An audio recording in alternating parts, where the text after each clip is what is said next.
उन्हें देखते हैं तो हमारे चेहरों पर मसरतें आया हो जाती हैं। जब वो आते हैं तो हम अपने हाथों को जुम्बिश देते हैं और हम दुआ करते हैं कि या अल्लाह पाक इस शख्सियत का साया हम पर ताहयात सलामत रखना। बहुत खिदमत की है आपकी पुरजोर तालियों में। एक मरतबा फिर हम खिराज तहसीन और खिराज अकीदत पेश करेंगे सदर arts council of Pakistan Karachi जनाब मोहम्मद अहमद शाह साहब।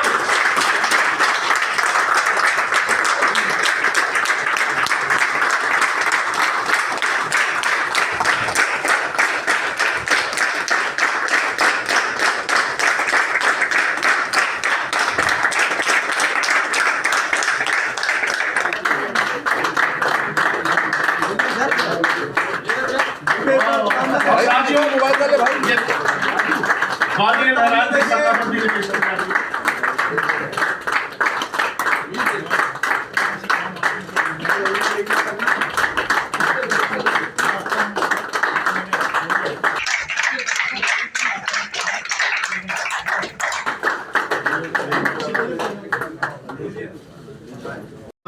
हर वक्त उनके लिए वक्त कर दिया है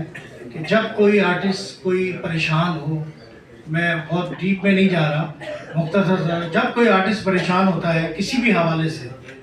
तो वो अहमद शाह साहब के पास आता है और अहमद शाह साहब उनको खाली नहीं जाने देते। मोहम्मद अहमद शाह साहब के बहुत सारे काम हैं और आज यहाँ जो हम जमा हुए हैं तमाम हम सब एक हैं क्योंकि अहमद शाह साहब ने जो प्लेटफॉर्म हमें मौजूद जो अवामी फेस्टिवल की शक्ल में जो सबको जमा किया, उस जमा होने की सूरत में हमने इनको कुछ नहीं दिया था तो आज हम इनको ट्रिब्यूट दे रहे हैं, आज खिराज तहसीन पेश कर रहे हैं मोहम्मद अहमद शाह साहब के लिए। एक दफ़ा भरपूर मेरे लिए खड़े हो गए यार, ऐसे नहीं एक दफ़ा सारे और कोई ऐसा मोहम्मद अहमद शाह साहब नहीं है हमारे पास, only one name king Mohammad Ahmad Shah साहब।